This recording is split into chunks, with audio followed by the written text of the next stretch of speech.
My story in the business. Now, a great man once said something that every successor has a story to tell. Like my mentor always says, in the journey of success, the secret to it is what? Your struggles and the challenges you face.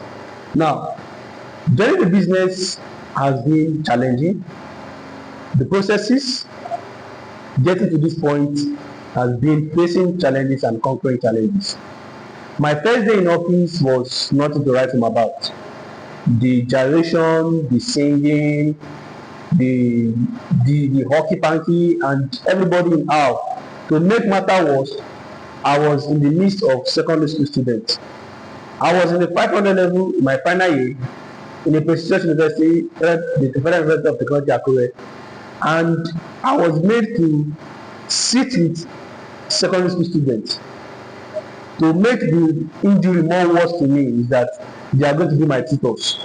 Now, how can a 500 level student like me listen for 100 SS1, SS2 students to learn from them?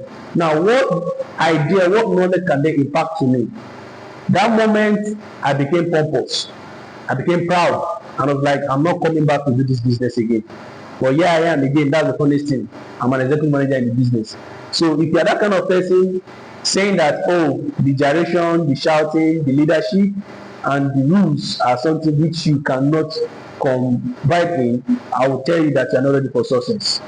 I get joined the business, and I will say, in my life, ever since my mother gave birth to me, I've never experienced being broke. I experienced being broke when I joined this business. Now, there is no between feeling from hand to mouth. I was not feeling from hand to mouth. I was feeling from ground to mouth. There are days I do fasting without prayer point because I was in my lowest low. Saying yes to do business made me become the no sheep of the family. I was a brilliant student, like I said in my previous shots. I was on scholarship. I even I won a scholarship to travel outside the country in Turkey. The moment I say yes to the business, and my mom, my dad was happy for me to go because ASU was on strike. I said no, I want to do a business. Then my dad, my mom, they cut everything off from me. Nowhere to turn to, nowhere to feed on. Now, no money for data, no money to eat. Even Gary was like celebrating Christmas if I can eat Gary. There are days in my room I sleep without no food, and I wake up feeling motivated that yes, this business is for me. I can recall vividly. One fateful evening I came back from the office. I had nothing to eat. What was left in my room was just the last Gary Gray given to me by my neighbor when he was traveling for the ASU break. I sat down in my room. No money to buy pure water. I went to go and fetch pure water. No money to get sugar. I remember I had tom-tom in my room. Then that singular act, I cried in my room. I grinded the tom-tom to different chunks, poured inside the Gary, and added more water. In my home where I'm from, I've never drank anything lesser than pure water. Even bottled water was never in our home. But I succumbed to that because I need to do this business. The challenges I was facing, I was seeing it, yes. That was my success point to get to the peak I'm looking for. Then I keep on persisting. There are days I hunt with my friends to go and look for mango. I was born in the city of Lagos. There was no tree for me to climb. I started learning how to climb tree to hunt for mango, to hunt for different unripe fruits, even orange. Now, when I'm in Lagos, my mom brought fruit. I said, this fruit is not ripe, I'm not taking it. Now, with unripe mango, I was feeding on it. Orange as bitter as that, I was feeding on it because I need to feed on. It was not easy. I had to quit the business, not one, not two, not three, but see myself continue doing the business because of I believe this business can be one will change my story. I was going to the business, my sponsor, who happened to my friend, life was changing. And I was asking myself, why was my story not changing? Then I discovered this. The moment you said yes to the business is different from the moment you get started in the business. I said yes to the business, but I was not yet getting started. The moment I said I got started in the business turned my life for good. Now, September 2022, I signed up to become a manager, producing a distributor. That was a greater fit for me because I did not make money alone. Because this business say you make money, I was able to impact in the society. I about to impart value to someone my mother and my father did not know, and today he is also celebrated. In my business today, I have a senior manager downline, I have a manager downline, I have distributors, I have managers, success line. In my team size, I'm going to impact nothing less than 35 individuals that are not related to me. That is what the business can do for you. In my business today, I'm able to support my parents and my siblings financially. In my business today, I'm able to live a life which I can never dream of. In my business today, I'm a solution to Nigerian problem, not a problem to Nigeria. In my business today, I believe you and I can make a difference in the world today. So what are you waiting for? Get up and do this. No matter the challenges you are facing, no matter the difficulty, with saying yes, staying consistent in building, staying resilient in all and everything you are facing, I believe that this business is for you. Get started.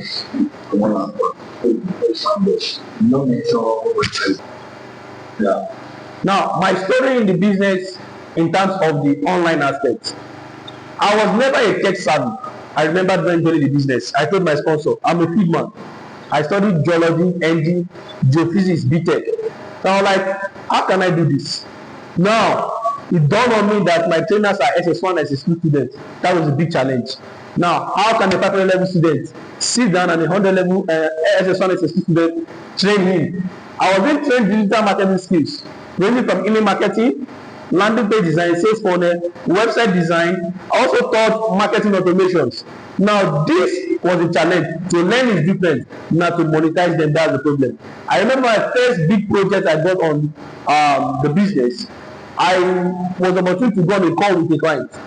Now, the client was calling me, sir, you need my assistance. That struck my attention. Sir, a white woman calling me sir. The most matter was, the husband was like, let's hear from the expertise. This is someone that is barely 2 months in the business. You are calling an expert.